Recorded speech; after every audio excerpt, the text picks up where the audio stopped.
Welcome to the Man of Recaps. This is Stranger Things, Seasons 1 and 2. We're going back to the 80s in the small town of Hawkins, Indiana. Our main characters are a bunch of kids. They're lovable nerds playing Dungeons and Dragons, fighting the Demogorgon. That night on his way home, Will Byers runs into some sort of monster. It follows him home, and oh, he's disappeared. Winona Ryder is his mom, Joyce Byers. She and her older son, Jonathan, realize Will's missing. Chief Hopper is a small town cop. He's not used to doing any real police work. So when Joyce comes in with her missing kid, he's like, I'm sure he just ran away or whatever. Will's friends, Mike, Dustin, and Lucas, go out looking for him, but they don't find Will. They find a mysterious shaved head girl. She tells him her name is 11. Turns out she just escaped from the Hawkins lab where they were doing experiments on her because she has psychic powers. Mike feeds her Eggo waffles, which becomes her favorite food.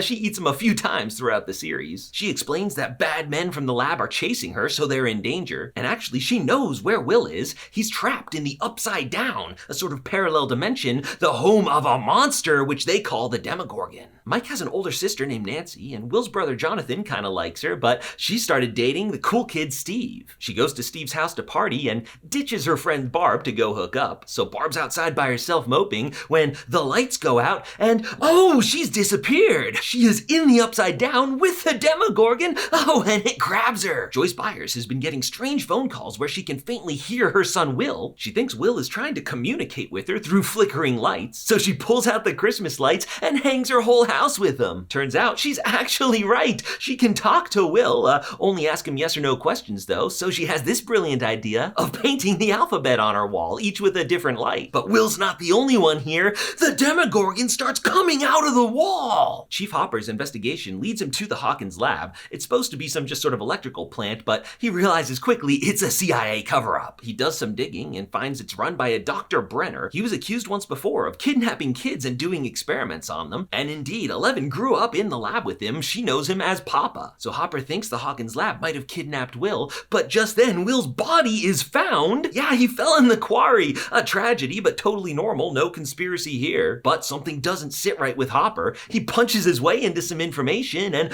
realizes that Will's body is a fake. He busts into the lab to rescue Will, but Will's not here. He just finds a drawing done by 11. He and Joyce track down 11's mom, who originally accused Brenner of kidnapping her kid, but unfortunately, she is not all there. Her sister explains that she was in the MK Ultra program, the CIA experiment where they gave people LSD to see if they could get psychic powers. It didn't work, but she was pregnant at the time. Officially, she had a miscarriage, but she did have a psychic daughter that was kidnapped and raised as 11. Jonathan, out looking for his brother, coincidentally got a photo of Barb right before she went missing. He and Nancy check it out, and oh, it's some sort of monster.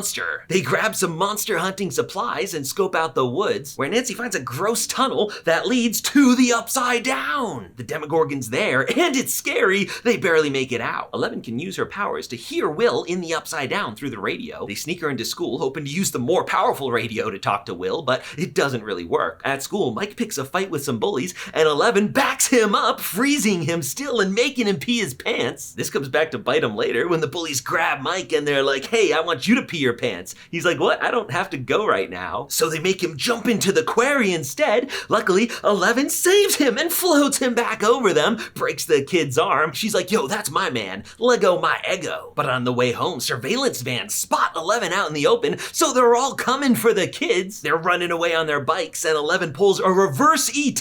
She flips the van over them. Sweet. Long story short, after this, the groups all merge and fill each other in. Turns out they were using 11's psychic powers to spy on the Russians, and that worked pretty well until one day she found the Demogorgon and boom, accidentally opened the portal to the Upside Down. She thinks she can psychically find Will if they build a sensory deprivation tank. It works. She's able to see Will and know that he's still alive. So Hopper and Joyce go to the Hawkins lab. It's like, hey, look, we won't say anything. Just let us go into the Upside Down and rescue her kid. But at home, Nancy and John are like, wait a second, isn't the Demogorgon still there? They figured out it's attracted to blood like a shark, so they cut themselves to lure it here. Just then Steve comes by and he's like, wait a minute, what the hell is going on here? He finds out because the Demogorgon's coming out of the ceiling. Unfortunately, it is immune to bullets, but it's not immune to Steve's nail bat. Boom! They lure it to the trap and poosh, light it on fire. It looks like it was injured, but it got away. In the Upside Down, Hopper and Joyce find Will being all cocooned. They manage to do some CPR on him, and oh, he's okay. Barb, though, is totally dead. Poor Barb. But back at the middle school, Papa and the bad men have found around them. Eleven's like, oh, I'm not going back. She uses her powers to blow up all their brains. Ew. Unfortunately, using her powers makes her nose bleed and, in this case, just fully pass out. So they're captured, but wait, what's this? All the blood attracts the Demogorgon. It tackles Papa and eats him. He's gone. Now bullets do not stop this thing, so the kids grab their magic slingshot of Demogorgon slaying. Lucas attacks. Oh, he rolls a 2, total whiff. But he's like, wait, I have a second attack.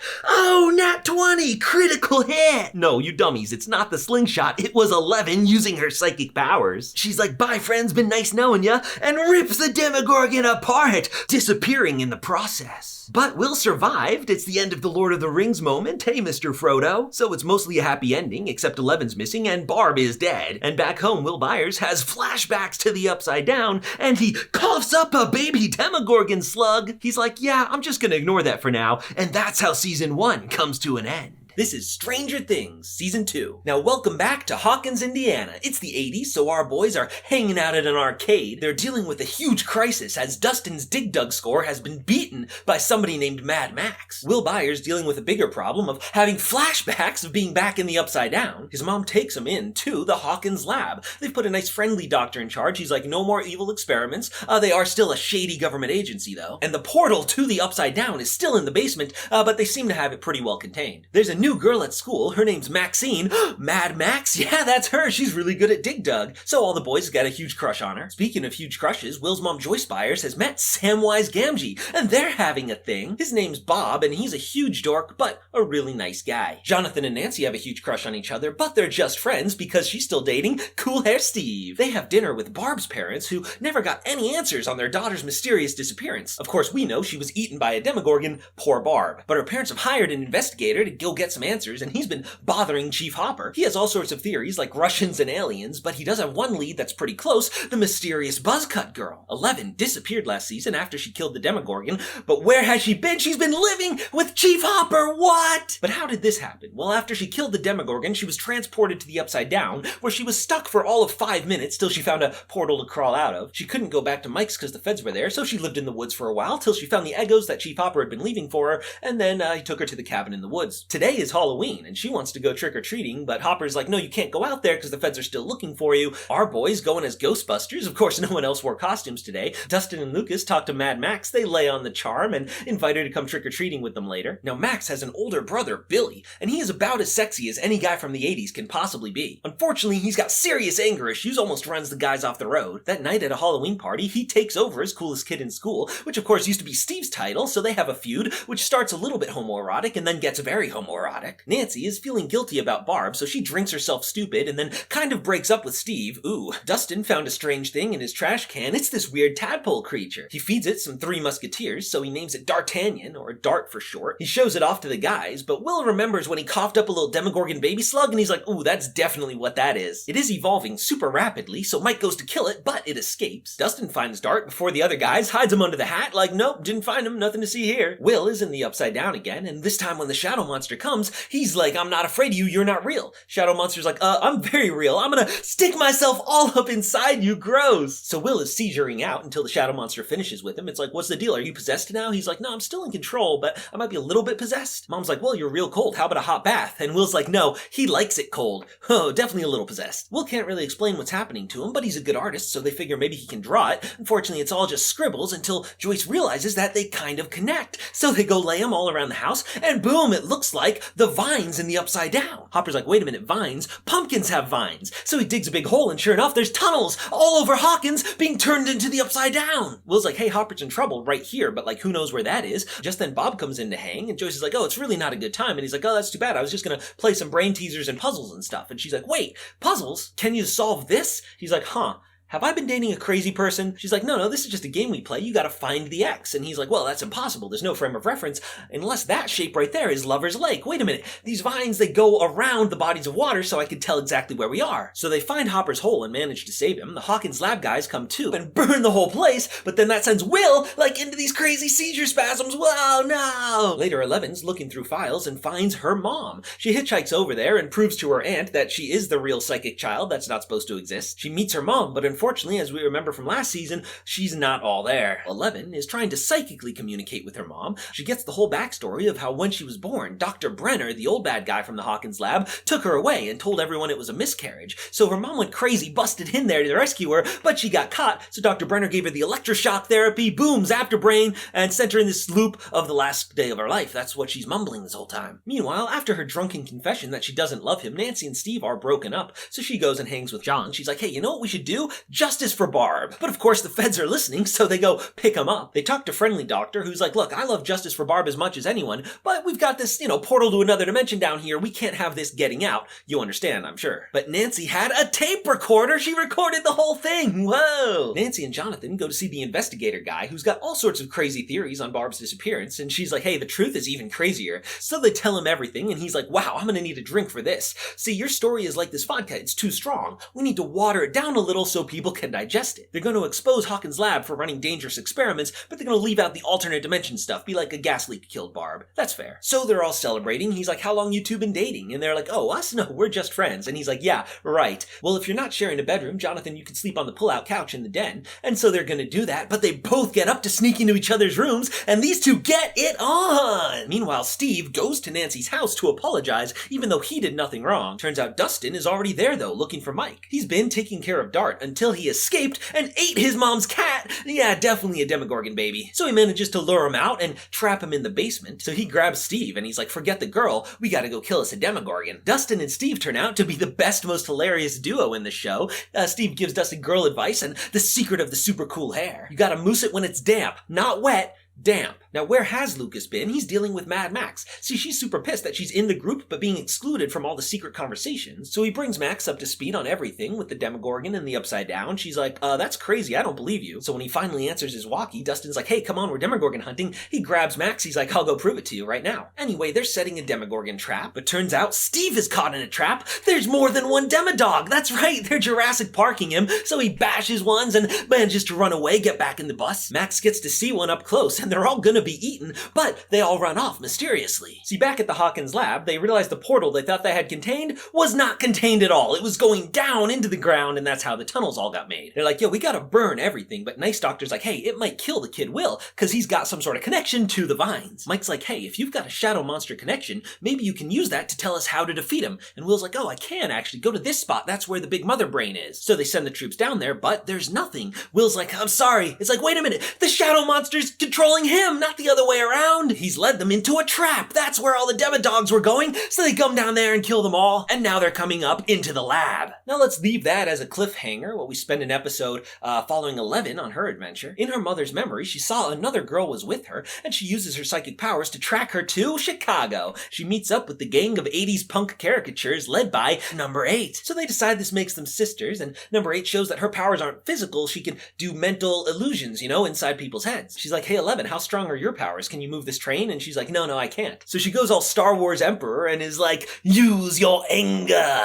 And sure enough, it works. 11's real strong, pulls the train, and she's like, man, I like the dark side. So 8 explains they've been tracking down anyone involved at the Harkins lab experiments and killing them in cold blood. 11's like, I don't know about killing people, but then she sees they're tracking the guy that electrobrained her mom, and she's like, yeah, let's kill this guy. So they give her a sweet dark side makeover, and she's like, bitchin'. And now that she's in a gang, they rob convenience stores and she can have as many egos as she wants. So they track the guy down. It's like, time to die. Boom! Throws him against the wall. He's like, wait, please don't kill me. I'll give up Dr. Brenner. It's like, Papa? No, I saw him get eaten by the Demogorgon. He's like, no, he faked his death. He's alive. I'll tell you where. And she's like, I don't believe you. Force choke. But Emperor 8's still channeling Palpatine. She's all like, do it. But 11 chooses the light side and lets him go. Later, she psychically checks on her friends and sees all the trouble they're in. 11's like, hey, thanks for the makeover, but I gotta go back to my Harkins friends. So she busts out of there, leaving her sister to a cycle of hatred and revenge. Now, back at the lab, Demodog's attacking. It's like they can't get through that glass. Yeah, they probably can. Will's still spying for the shadow monster, so they tranquilize him and try to get out of there, but things have gone to hell real fast. The main characters hide in the security room, but the power goes out and they need it on to open the doors. Unfortunately, it's the 80s, so no one knows how to use computers except for Big Nerd Bob. So he goes down there, Jurassic Park style, flips the power back on,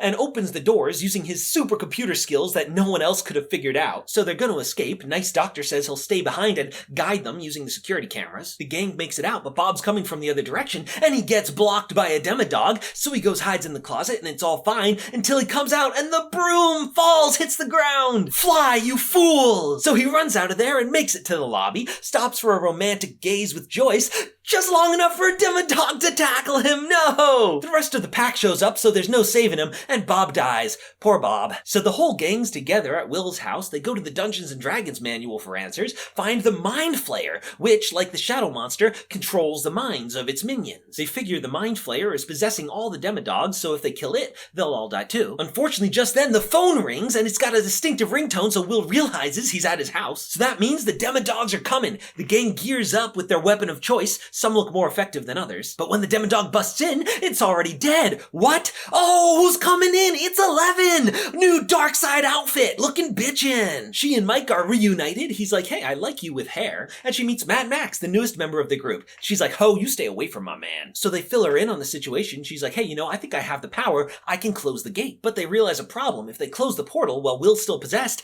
he'll probably die too. His mom's like, oh, hell nah. It's time for an exorcism. So they're bringing Will up to the cabin. Mind Flayer likes it cold. Let's turn up the heat. Boom, blast him with everything. And the exorcism works. The Shadow Monster comes flying out of his mouth and dissipates into the night air. They leave babysitter Steve home with the kids while Hopper and 11 go to close the portal. But there's still an army of Demodogs in the way, so Mike has a plan to reenact the end of Lord of the Rings. They're going to cause a distraction to draw out Sauron's forces, give safe passage for Frodo and Sam. Babysitter Steve's like, hey, no, I was charged to keep you guys safe. We're not going off on any suicide mission. But just then, Max's brother Billy shows up. When his parents got home, they're like, where's your sister? He's like, huh? I don't know. I was having a cigarette bicep sesh. His dad roughs him up because he's a huge dick too, and it's like, yo, you're gonna find your sister. So he starts at Mike's house where he meets Mrs. Wheeler and has a hilariously sexually charged conversation. But that leads him to Will's house where he confronts Steve, and it's also sexually charged. Steve's like, dude, just stop, it's weird. They have a little fight, but Billy's just better than Steve at everything, so he kicks his butt. But Max sees the tranquilizer they were using for Will, and she stabs her brother, knocks him out. She's like, hey, you're gonna be nice to me from now on, or I'm gonna nail bat your dick. She takes her brother's car and earns her nickname of Mad Max.